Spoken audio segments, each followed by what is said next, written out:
semua, kembali lagi di Rama Radar Malang Podcast. Senang sekali saya Fajar Andre Setiawan kembali bisa menyapa penonton setia Rama Podcast. Karena hari ini kita masih di momen spesial rangkaian Radar Malang Award 2025. Tentu saja saya akan masih ngobrol dengan sejumlah tokoh berpengaruh di Malang Raya yang nanti akan menerima penghargaan di malam puncak Radar Malang Award 2025 pada 26 November nanti. Dan hari ini narasumber kita seseorang yang luar biasa, yang hari-harinya akrab dengan ruang kuliah dan jurnal ilmiah. Jadi nanti kita akan sangat relevan sekali ketika membahas tentang isu-isu pendidikan. Sebagai mantan wartawan pendidikan, tentu ini luar biasa mengajak saya nostalgia begitu ya, untuk bisa membahas isu-isu pendidikan lagi. Apalagi yang paling dekat mungkin bisa kita tanyakan kabar terkait perubahan fokus terhadap kampus berdampak saat ini.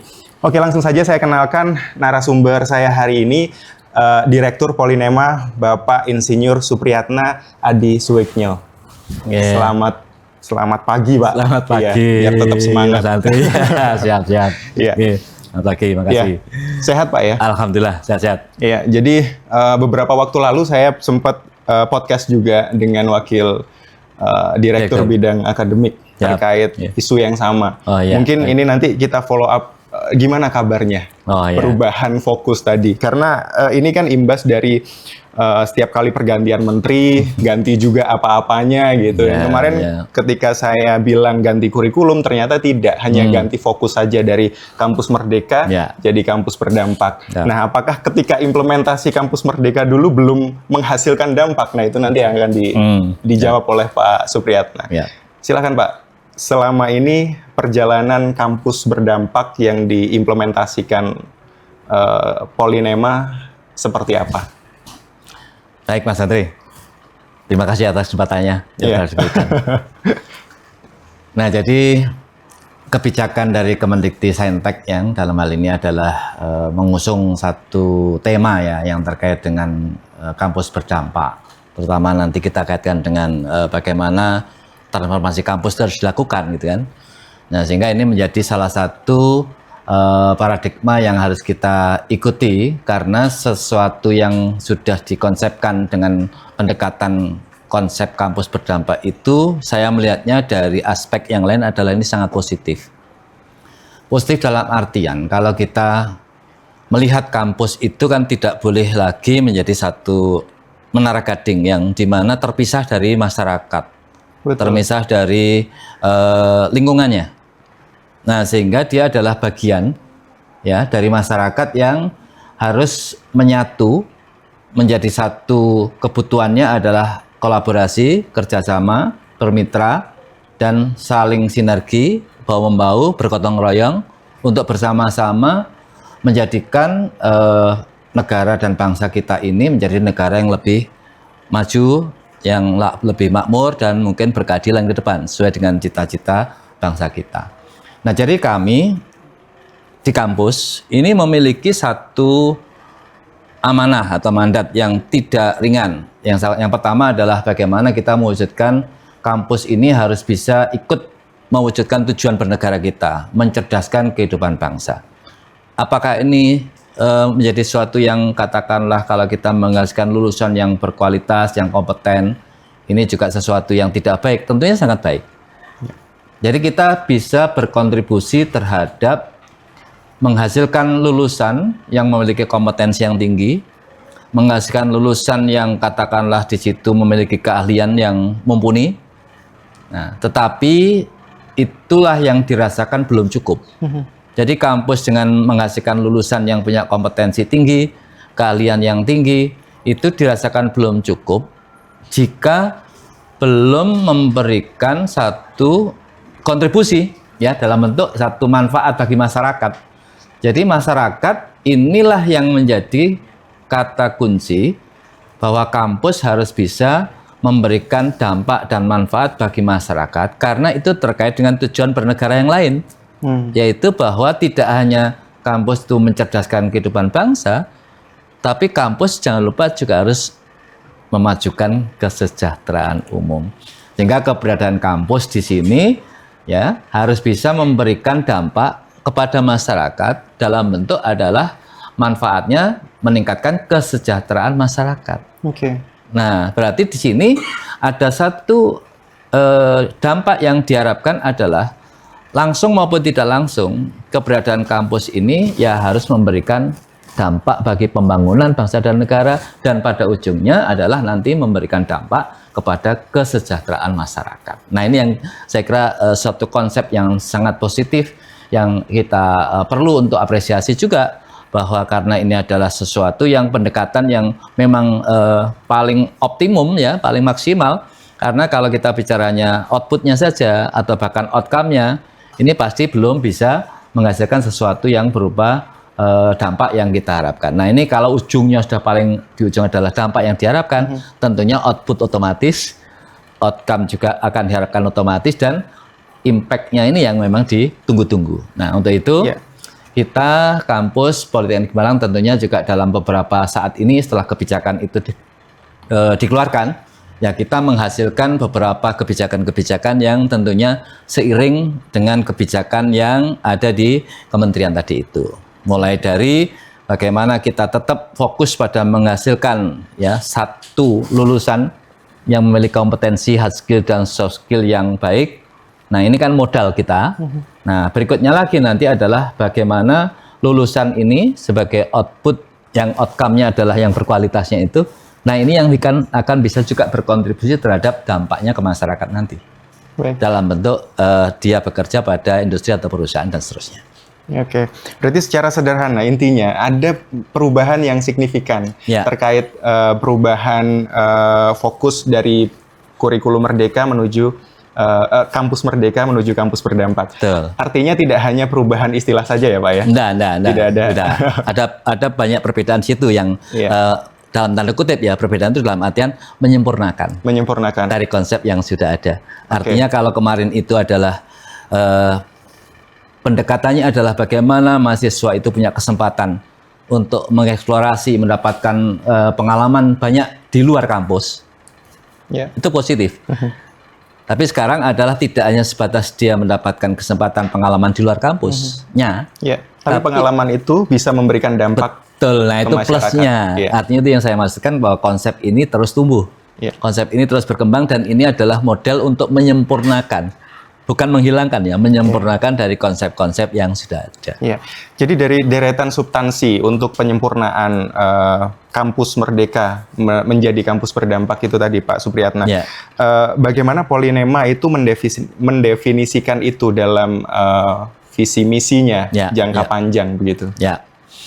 Nah, jadi pada saat kita bicara kampus yang berdampak, maka yang pertama kali memang harus kita lakukan adalah kita harus namanya mentransformasi kampus. Jadi syarat kita untuk bisa melakukan perubahan-perubahan yang mendasar, yang besar, itu adalah yang namanya kita harus melakukan transformasi kampus. Nah, apa yang ditransformasi? Dalam skala prioritas kami di Polinema, itu yang pertama adalah transformasi terutama di Tridharma ya, Tridharma perguruan tinggi. Artinya bahwa kami harus mentransformasi agar pendidikan, pembelajaran, penelitian pengabdian masyarakat ini harus dirombak pendekatan-pendekatannya, sehingga apa yang kita lakukan dalam aktivitas Tridharma itu tidak hanya sekedar luaran saja, output, tapi juga harus orientasinya digeser ke outcome dan ke impact-nya tadi itu. Ya, sebagai gambaran saja. Yang pertama misalnya yang kita lakukan adalah pendidikan dan pembelajaran. Bagaimana pendidikan pembelajaran itu, misalnya terkait dengan aspek pertama basic adalah kurikulum. Ya tentunya yang kita dulu lakukan dan sampai sekarang tetap kita lakukan adalah bagaimana kurikulum itu harus relevan dengan apa yang dibutuhkan oleh stakeholder. Itu tetap kita jaga. Karena itu basic. Artinya apa yang kita lakukan harus kembali lagi apa yang dibutuhkan masyarakat, stakeholder, oleh industri gitu kan. Nah, ini tetap menjadi salah satu konsen kita. Jadi kita kawal bahwa link and match dan sebagainya. Ini tetap kita kawal mulai dari kurikulumnya, dan kemudian yang kedua tentunya adalah setelah kurikulum tersedia adalah bagaimana dengan metode pembelajarannya. Makanya metode pembelajaran yang kita juga adopsi adalah metode pembelajaran yang transformatif.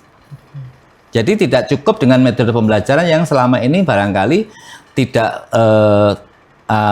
menerapkan metode yang sifatnya lebih transformatif seperti project based learning, case method, ataukah juga production based learning misalkan seperti itu, yang itu lebih memberikan satu pengalaman kepada mahasiswa itu tetap.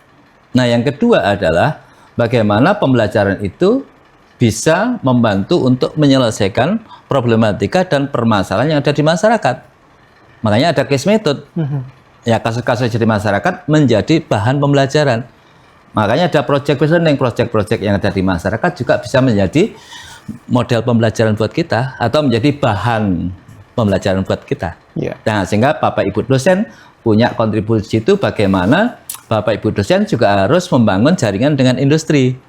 Makanya juga ada program magang bagi Bapak Ibu dosen untuk magang ke industri atau mengerjakan proyek-proyek yang ada di industri atau dalam kegiatan-kegiatan yang terkait dengan nanti penelitian dan pengabdian masyarakat, bahwa kegiatan yang dilakukan itu harus berbasis kepada yang namanya adalah kebutuhan masyarakat.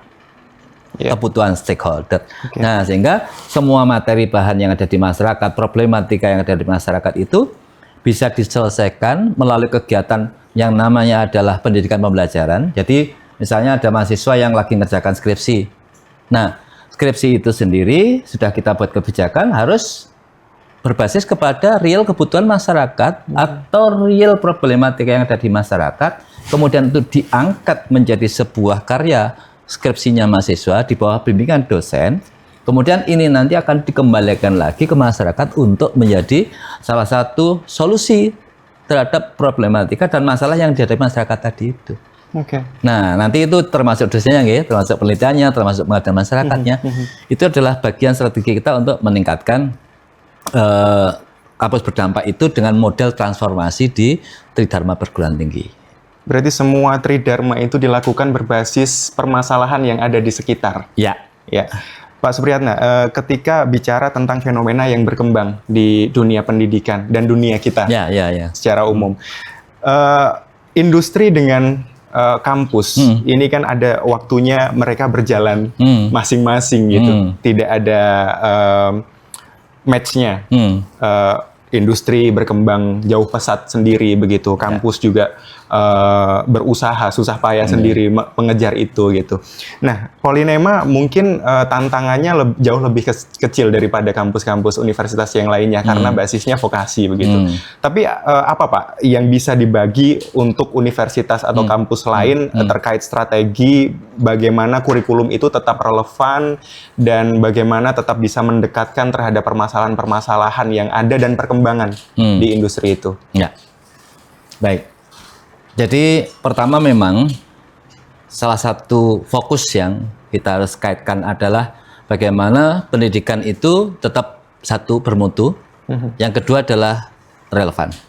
Itu saya kira konsen yang perlu untuk kita sama-sama juga pahami. Jadi dengan kita menyelenggarakan pendidikan yang bermutu, berarti kita akan bisa menghasilkan lulusan yang tanda kutip berkualitas baik, yang bisa menjadi calon-calon tenaga kerja sumber daya manusia yang berkualitas baik untuk masyarakat, untuk industri, untuk semua ya kalangan, pemerintah daerah, pemerintah perusahaan dan sebagainya, termasuk oleh masyarakat global. Nah, ini yang harus kita fokuskan ke sana dulu. Bagaimana kita bisa menghasilkan pendidikan itu yang berkualitas. Nah, yang kedua, aspek yang kita harus perhatikan adalah yang terkait dengan relevansi tadi itu. Bagaimana kita bisa menjaga agar pendidikan itu relevan terhadap apa yang mereka butuhkan. Kata kunci yang saya kira berlaku dimanapun, yang sama-sama kita juga bisa lakukan adalah bahwa kita berusaha untuk memulainya adalah dari kebutuhan masyarakat, kebutuhan dunia industri, dan juga kebutuhan dunia usaha atau dunia kerja. Itu startnya dari situ. Jadi berbasis kepada apa yang mereka butuhkan, dari situlah kita berangkat untuk merumuskan pendidikan di Polynema ini agar bisa tetap relevan dengan apa yang mereka butuhkan tadi itu. Nah, sehingga kita tentunya secara rutin itu akan juga terus mengadakan yang namanya semacam FGD dengan pihak-pihak yang terkait, representatif dari mitra-mitra yang strategis di kampus Polinema, terutama dengan Bapak Ibu yang ada di Prodi. Jadi kita menetapkan ada mitra strategis dari industri yang menjadi mitra-mitra program studi yang ada di kami. Nah, sehingga mereka lah yang akan nanti sebagian besar memberikan input, masukan bagi program studi dalam rangka agar menjaga kurikulumnya, bahan kajiannya, materi perkuliahannya, dan seterusnya itu update. Itu satu. Yeah. Nah, yang kedua, dengan pendekatan project based learning dan case method, yang dimana ini memakai data-data atau memakai permasalahan yang ada di industri, ini yang kita bawa masuk ke kampus. Kita bawa masuk kampus, artinya problematika di masyarakat dan industri kita bawa masuk ke kampus untuk menjadi bahan atau materi kuliah. Nah, inilah yang menjaga relevansi juga. Iya. Karena itu real, problem real, bukan problem yang dibuat soalnya oleh dosennya, misalkan gitu ya. Problem real yang itu dibawa untuk menjadi bahan materi simulasi pembelajaran di kelas dan di lab bengkel. Nah, sehingga inilah juga menjadi pintu untuk kita menjaga relevansi agar tetap kuat. Nah, berikutnya lagi dari kebijakan kita, misalkan seperti Bapak Ibu dosen kita arahkan untuk bisa menjadi katakanlah trainer, menjadi tenaga ahli, konsultan di industri. Nah, ini juga menjadi salah satu pintu untuk menjaga agar relevansi tetap kita jaga selaras dengan apa yang dibutuhkan oleh industri. Nah, yang satu lagi barangkali yang kita juga lakukan adalah kita meminta ya tadi kepada Bapak Ibu dosen untuk melakukan penelitian-penelitian yang dimana penelitian ini adalah kembali lagi berbasis kepada kerjasama kemitraan dengan dunia usaha, dunia industri, dan termasuk dengan masyarakat, mohon maaf, UMKM. Seperti itu. Atau industri kecil menengah, misalnya seperti itu. Nah, ini yang kita mengajak, apa yang menjadi masalahnya, sampaikan, kita carikan solusi, kemudian dosennya akan melakukan riset. Nah, hasil riset inilah yang kemudian dipakai nanti untuk memperkaya bahan ajar. Memperkaya materi di buku ajar sesuai dengan bahan kajian yang ada di mata kuliah yang tertentu. Ya, harus disesuaikan. Ini cocoknya untuk mata kuliah ini, masuk di bagian ini, di bab ini, dan seterusnya. Nah, ini yang saya kira upaya kita untuk menjaga relevansi antara perguruan tinggi kampus dengan industri itu supaya tetap terjaga. Ya, tentunya masih banyak hal lain yang bisa kita upayakan ya untuk supaya relevansi ini bisa tetap terjaga sehingga lulusan kita pun mereka butuhkan selaras dengan apa yang mereka harapkan. Mungkin begitu. Iya.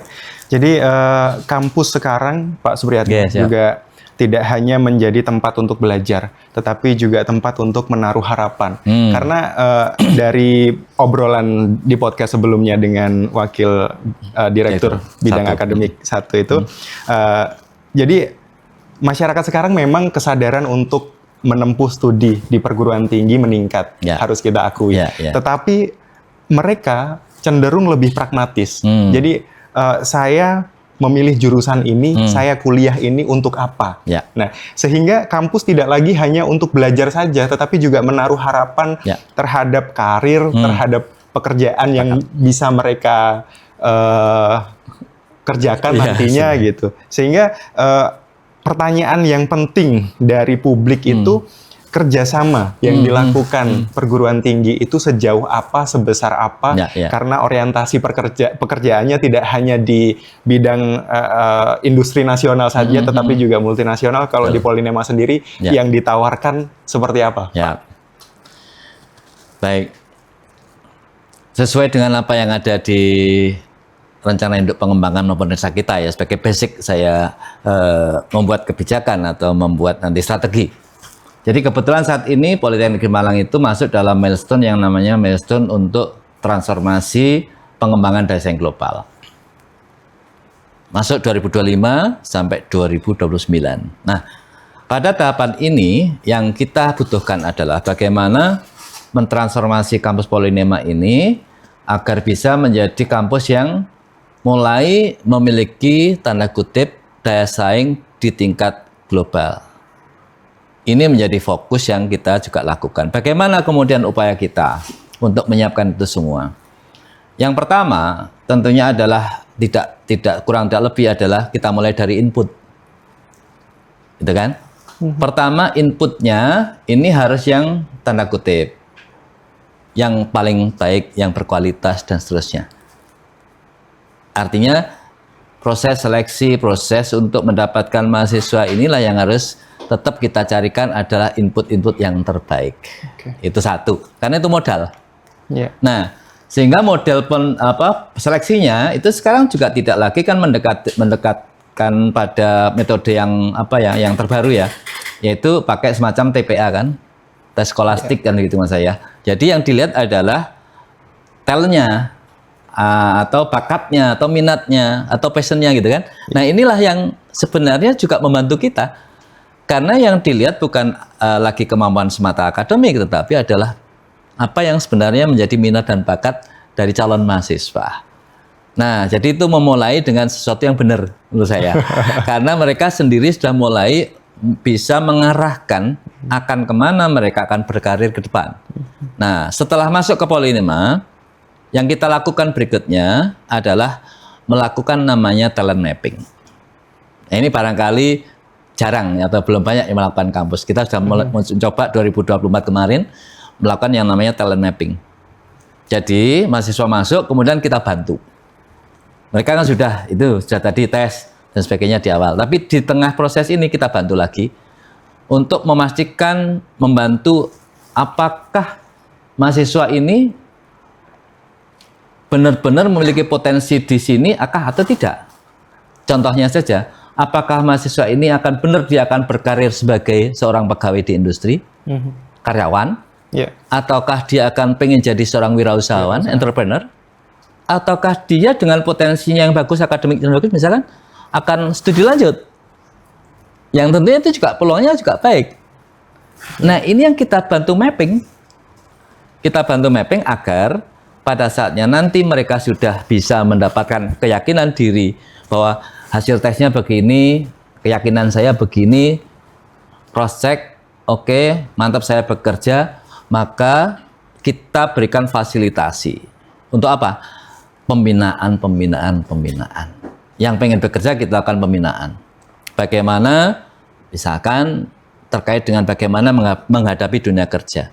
Bagaimana menyiapkan untuk mereka secara psikologis, psikotesnya. Bagaimana mereka harus meningkatkan kompetensi hard skill-nya. Nah, nanti ada program situ, ada program sertifikasi kompetensi mahasiswa. Di situ ada program untuk pembinaan bagaimana masuk ke dunia kerja tadi. Nah, nanti bagaimana yang pengen wirausaha? Beda lagi nanti programnya. Jadi di samping kita ada mata kuliah kewirausahaan, kita juga berikan namanya adalah pelatihan-pelatihan sertifikasi untuk terkait dengan masalah kewirausahaan, termasuk program mahasiswa wirausaha. Nah, jadi inilah passion mereka akan tumbuh di situ. Sampai dengan nanti mereka akan mendapatkan dana tanda kutip ya, hibah, untuk mereka mensimulasikan agar mahasiswa itu punya pengalaman untuk jadi seorang entrepreneur gitu. Walaupun skalanya skala kecil ya tentunya. Nah, bagaimana nanti akan melanjutkan studi? Nah, ini yang kita akan bina melalui program yang namanya adalah mahasiswa akan menjadi anggota penelitian dari Bapak Ibu dosen. Di samping mereka juga punya hak untuk melakukan penelitian sendiri. Nah, jadi harapan kami dengan membuat pola seperti ini yang tadi, bahwa kampus tidak semata-mata tidak semata-mata itu memaksakan mereka harus jadi apa, tapi kita justru pengen bahwa mahasiswa itu punya kesempatan untuk mengembangkan potensi dirinya. Pengen bahwa mahasiswa punya kesempatan juga untuk menumbuh kembangkan apa yang ada dalam dirinya semaksimal mungkin, dan itu kita tugasnya adalah satu, memfasilitasi saja. Tidak lebih. Jadi kita hanya memfasilitasi supaya potensinya bisa tumbuh dan berkembang. Nah, pada saatnya kemudian mereka nanti sudah mendekati proses menyelesaikan studinya, nah tentunya yang punya kemampuan untuk nanti bekerja, itu kita siapkan program-program untuk misalnya rekrutmen di kampus, job fair dan sebagainya. Nah, inilah nanti pintu masuknya adalah kerjasama tadi itu. Jadi kita kita dari awal akan memang menjalin kerjasama dengan berbagai macam mitra stakeholder, terutama yang industri ya, karena 90% lulusan kita itu bekerja memang di industri. Nah, jadi kita melakukan kerjasama itu sebanyak mungkin. Kita juga pakai pendekatan adalah kita butuh teman itu sebanyak-banyaknya, mitra itu sebanyak-banyaknya. Jadi kita buka diri seluas-luasnya untuk siapapun boleh bermitra dengan kita. Dengan satu prinsip sederhana adalah win-win solution saja, saling manfaat kedua belah pihak, baik dalam negeri maupun luar negeri. Nah, jadi kalau ada kesempatan untuk mahasiswa setelah mau lulus, dia dapat kesempatan untuk rekrutmen melalui kerjasama industri kita, ini yang kita harapkan. Termasuk di dalamnya adalah nanti sebelum itu tempat-tempat magang, nah itu kerjasama dengan industri juga, supaya mahasiswa bisa mendapatkan tempat magang yang bagus, dan seterusnya sampai dengan nanti kalau yang keluarnya adalah karena kita ada di dalam tahap pengembangan destinasi global, maka kerjasama dengan luar negeri ya harus kita tingkatkan. Nah, alhamdulillahnya pada saat ini kita juga sudah mulai bergerak ke sana, karena kita di dalam masa ini adalah tadi tidak hanya transformasi akademik ya, tapi juga transformasi untuk menjadikan kampus Polinema menjadi kampus internasional. Nah, sehingga kemitraan kita dengan kampus-kampus di luar negeri kita perbanyak. Kemudian dengan industri luar negeri, termasuk program magang luar negeri, sudah mulai ini kita rintis. Termasuk kolaborasi antara akademik dengan industri dalam konteks adalah kita punya program seperti Joint Degree. Nah, ini kita kaitkan, kita jadikan satu dengan program magang luar negeri.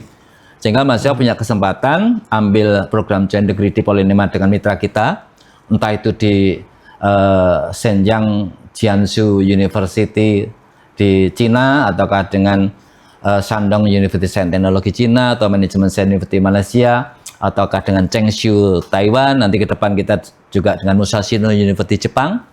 Itu adalah program-program joint degree kita yang saat ini sudah berjalan. Nah, inilah yang kita harapkan menjadi salah satu upaya kita untuk menjadikan kampus Polinema menjadi kampus internasional. Kita kerjasama dengan mitra-mitra, tidak hanya untuk pendidikan, pembelajaran, tapi juga untuk penelitian, termasuk dengan Hiroshima University misalnya seperti itu, untuk riset, termasuk dengan Unimas Malaysia, termasuk beberapa kampus seperti Cal Poly di Amerika, dan seterusnya.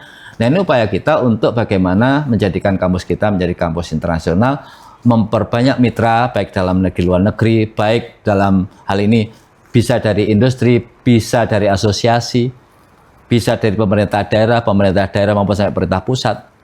Itu semua kita open, kita buka.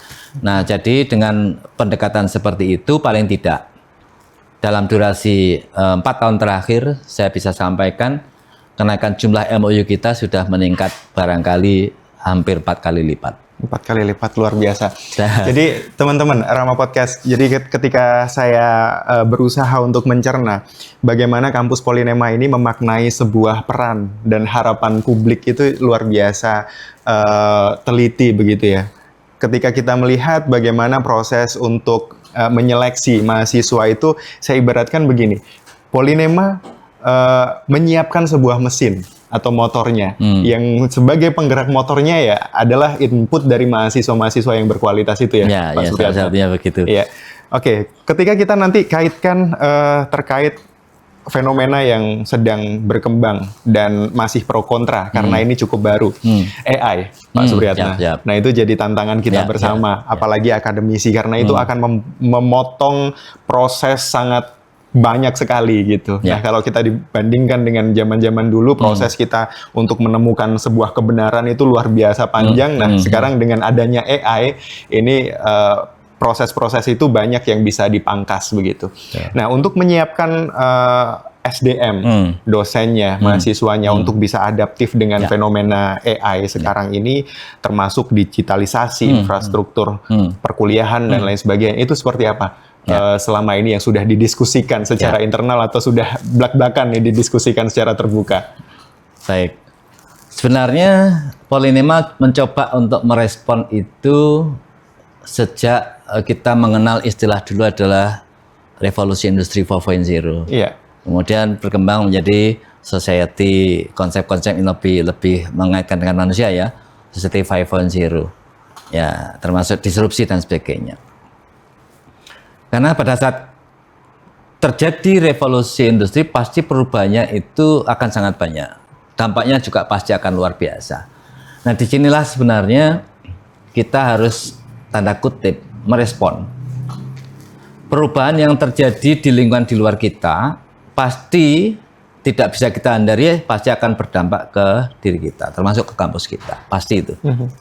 Karena kita adalah satu kesatuan yang bukan yang terpisah sama sekali.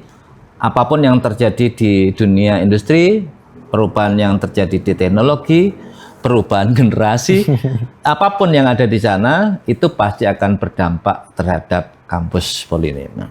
Sehingga yang perlu kita pikirkan dan perlu kita lakukan adalah tadi itu, bagaimana kita harus merespon ya dengan tepat. Artinya saat kita memberikan satu respon terhadap apa yang terjadi itu, nah itu tidak boleh dengan cara yang gerusa-gerusu atau dengan emosional, kemudian melupakan dari aspek tujuan kita. Tujuan kita untuk menyelenggarakan pendidikan tinggi vokasi sebagai politeknik, nah ini nggak boleh dilupakan juga, bahwa kita harus tetap arah orientasi kita adalah mengemban amanah dari Undang-Undang Dasar 45 tadi itu untuk mencerahkan bangsa dan memajukan secara umum itu jadi acuan utama, sehingga apapun yang terjadi tetap harus itu, sehingga harus kita kaitkan dengan kebijakan kita yang kira-kiranya adalah yang terbaik untuk kampus kita. Sehingga satu, dengan adanya waktu itu globalisasi dan sebagainya, contoh aja kebijakan yang kita ambil adalah kita fasilitasi mahasiswa untuk memiliki kemampuan komunikasi yang baik, terutama dalam bahasa Inggris, sehingga kita fasilitasi semua lulusan kita tersertifikasi namanya TOEIC ya, standar internasional untuk dunia kerja. Kemudian kan lanjut ini, setelah globalisasi lanjut ke sini adalah revolusi industri tadi itu. Nah, apa yang kita lakukan adalah kita mulai memetakan 1, 2, 3 hal, 4 hal. Nah, salah satunya adalah perubahan itu terjadi karena support dari perkembangan teknologi informasi. Betul. Nah, gitu kan. Ini secara umum dulu. TI, teknologi informasi IT ini menjadi salah satu kata kunci yang mendorong perubahan yang luar biasa terjadi di era disrupsi kemarin dan sampai hari ini. Nah, sehingga kebijakan internal yang kita ambil adalah bahwa setiap program studi untuk merespon tadi itu, maka wajib untuk menyiapkan mata kuliah yang ada kaitannya dengan tuntutan perubahan itu tadi. Jadi kita menyebutkan sebagai mata kuliah penciri Polinema. Penciri. Ya, mata kuliah penciri. Jadi mata kuliah penciri itu ya sebagai bentuk upaya kita untuk menguatkan identitas mahasiswa dan lulusan kita ke depan, yang dimana itu barangkali tidak sama nanti setiap kampus satu dengan yang lain. Nah, salah satu yang kita dorong adalah karena ada perubahan dari teknologi informasi, terutama pasti ini dan ke depan, termasuk nanti AI, maka kita menginisiatif untuk setiap program studi ada minimal 1 mata kuliah penciri 2 SKS yang terkait dengan teknologi informasi. Apakah semua harus AI? Oh enggak. Maksud saya, kebutuhan itu, bidang itu kan sangat luas. Contoh, kalau kita bicara di elektronika misalnya, saya melihatnya misalnya yang paling dibutuhkan adalah bahwa mereka harus adaptif dengan teknologi robotik misalnya begitu. Nah, robotik ini kan juga salah satu yang mengkontribusikan diri untuk terjadinya perubahan revolusi industri 4.0 karena otomasi kan begitu misalnya. Betul. Nah, kalau di elektronika misalnya robotik dianggap yang paling penting untuk dikuasai mahasiswa, maka itulah yang harus dikasihkan. Nah, bedanya nanti mungkin barangkali dengan di teknik mesin. Nah, barangkali teknik mesin misalkan 3D printing misalnya. Teknologi itu yang merasa itu menjadi salah satu bagian yang wajib dikuasai oleh mahasiswa. Ya silakan. Nah, nanti barangkali di jurusan terpadu yang lain, akuntansi misalkan, lebih ke arah big data analisis misalkan begitu. Kan itu juga kontributor terbesar juga dengan era saat ini. Iya. Bahwa bagaimana juga data science juga menjadi salah satu yang berkontribusi terhadap perkembangan dan kemajuan luar biasa ini yang sekarang terjadi dan ke depan mungkin akan lebih besar lagi. Nah, inilah yang kita buat kebijakannya. Jadi setiap prodi silahkan sesuai dengan apa yang menjadi bidang keilmuannya ya, untuk bisa memberikan 1-2 mata kuliah itu yang relevan dengan perubahan teknologi informasi sebagai motor penggeraknya adalah di TI itu. Nah, yang terkait dengan AI misalnya tadi itu, tentunya kalau kita punya jurusan teknologi informasi dengan kondisi yang saat ini, dan barangkali ini adalah jurusan atau prodi yang paling update teknologinya saat ini, maka kemudian di prodi atau di jurusan teknologi informasi memang membutuhkan untuk memasukkan AI sebagai salah satu bahan kuliah, mata kuliah, ya tentunya itu yang juga kita dorong, kita arahkan bahwa AI harus menjadi bagian mata kuliah yang dimana para lulusan nanti akan update dengan perkembangan teknologi informasi yang ada di kampus. Tapi tidak semua jurusan prodi harus AI semua gitu kan. Nah, artinya itu yang kita buat kebijakan supaya kembali lagi terkait dengan itu pengembangan karir ke depan. Karena tidak semua juga harus serba AI, tanda kutip ya. Tapi ada bidang-bidang lain yang saya kira irisannya masih sangat kuat dengan itu, dan penyikapan kita tentunya ya kita harus bisa mengarahkan memberikan satu pemahaman kepada para mahasiswa dan para bapak ibu dosen dan juga staf teknik, ya tentunya bagaimanapun juga teknologi itu adalah tool atau alat saja.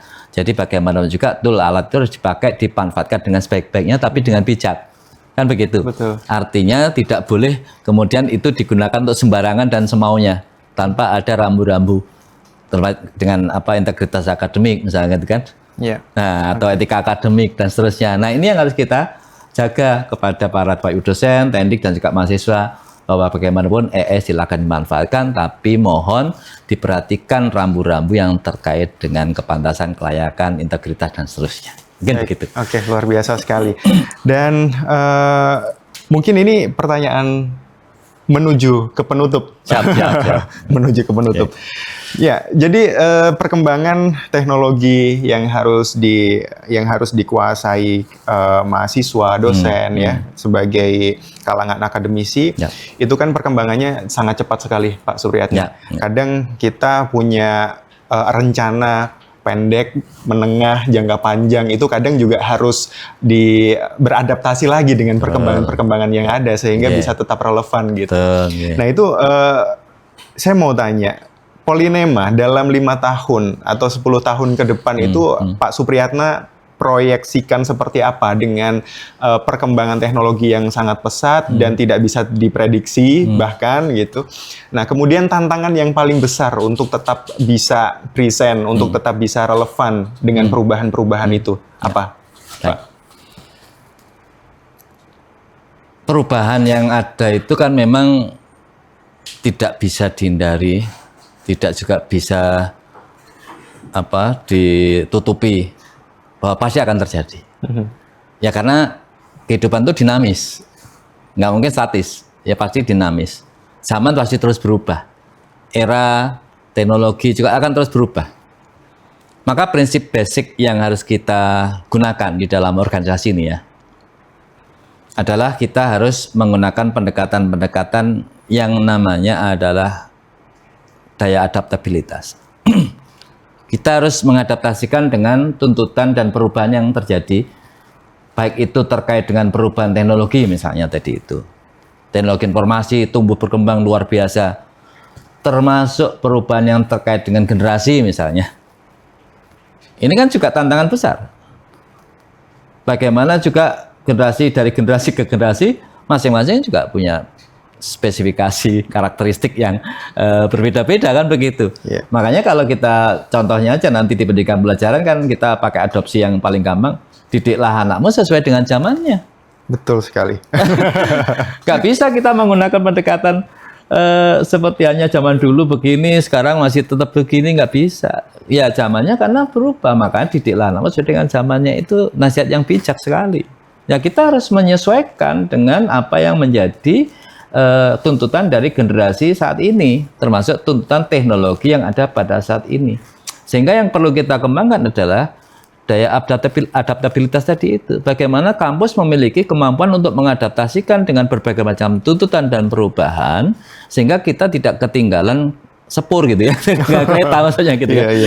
Karena itulah yang kadang-kadang terjadi. Ya memang nggak bisa dipungkiri bahwa kadang-kadang perubahan yang terjadi di luar itu begitu cepat, dan sementara kita sendiri juga harus mengikuti perubahan itu dengan segala macam daya dan upaya kita. Makanya ada beberapa strategi atau shortcut yang harus kita juga pikirkan untuk mengakselerasi perubahan. Jadi kan ini kan kejar-kejaran sebenarnya kan. Makanya saya kalau boleh saya angkat tema yang terakhir kemarin, saya angkat temanya adalah kalau di Renstra kami itu namanya kita ini fasenya adalah milestone-nya adalah transformasi. Tapi kemarin saya sampaikan bahwa yang saya butuhkan untuk ke depan adalah akselerasi transformasi. Oh, bukan hanya percepatannya. Ya, jadi bukan hanya transformasinya itu sendiri. Transformasinya iya, tapi yang kita butuhkan adalah namanya akselerasi transformasi. Sehingga kita harus melakukan percepatan-percepatan terhadap berbagai macam perubahan yang harus kita lakukan untuk supaya bisa survive. Supaya kita punya adaptasi yang tinggi terhadap perubahan yang begitu cepat terjadi di luar. Nah, kalau kita sendiri nggak cepat, ya pasti semakin jauh gap-nya. Semakin jauh dan semakin jauh. Nah, tugas kita bagaimana ini? Nah, menyelaraskan, ya nggak tahu nanti plus minus lah ya, tapi paling nggak mendekatkan dengan tuntutan perubahan yang ada di sana tadi. Nah, misalkan inilah yang harus kita lakukan, termasuk dengan memanfaatkan teknologi, termasuk dengan memanfaatkan teori-teori yang terkait dengan yang terbaru, misalkan bagaimana tata kelola yang baik dengan pendekatan teori yang ada, termasuk bagaimana kita juga harus memberikan kesadaran kepada teman-teman yang lagi bertugas bahwa era saat ini tidak lagi bisa kita gunakan pendekatan era-era yang lama kan. Misalkan Nyun Sewu bahwa kepemimpinan harus transformatif. Nggak bisa kalau kita hanya mengedepankan kepemimpinan yang transaksional, nggak bisa. Sudah nggak cocok lagi gitu loh. Jadi yang terbaik untuk saat ini misalnya bahwa semua pun ya siapapun yang teman-teman jabat di Polynema nanti ke depan juga yang sekarang ya harus mulai kita kasih pemahaman bahwa kita yang ada di pemimpin saat ini barangkali nanti ke depan ya harus kita berikan satu pemahaman bahwa mereka harus menjadi seorang pemimpin yang transformatif. Itu. Jadi itu kurang lebih. Oke, teman-teman Rama Podcast, itu mungkin kalau misalkan kita mau lanjutkan pembicaraan ini bakal butuh waktu yang lebih panjang karena memang isu-isu pendidikan luar biasa banyak dan tantangannya pun juga semakin beragam. Tapi obrolan singkat ini Pak Supriyatna mudah-mudahan bisa memberikan sedikit gambaran bagaimana kampus terus berusaha untuk relate gitu kalau bahasa anak sekarang untuk relate dengan kebutuhan mahasiswa sekarang dan kebutuhan industri dan semuanya terkait perubahan yang ada. Mungkin itu terakhir Pak Supriyatna, kalau Polynema atau Pak Supriyatna harus menggambarkan Polynema dalam satu kalimat terkait misi transformasi, akselerasi transformasinya, kalimat apa Pak yang paling pantas? Satu kalimat saja Pak. Ya kalau saya boleh menggunakan istilah tadi yang akselerasi transformasi itu, maka saya akan memilih bahwa Polynema lebih baik, lebih maju, lebih unggul, lebih berdaya saing global. Artinya ini juga lebih bermanfaat dan lebih berdampak bagi masyarakat, bangsa dan negara dan dunia. Oke, luar biasa. Jadi dari lebih tadi, ujungnya adalah lebih berdampak. Artinya lebih dekat dengan permasalahan-permasalahan yang ada di masyarakat dan bisa jadi solusi terkait permasalahan yang ada. Mungkin itu teman-teman Rama Podcast. Semoga obrolan ini bisa menjadi jawaban dari pertanyaan teman-teman semua atas apa kabar kampus hari ini. Oke, kita bisa ketemu di next episode. Sampai jumpa.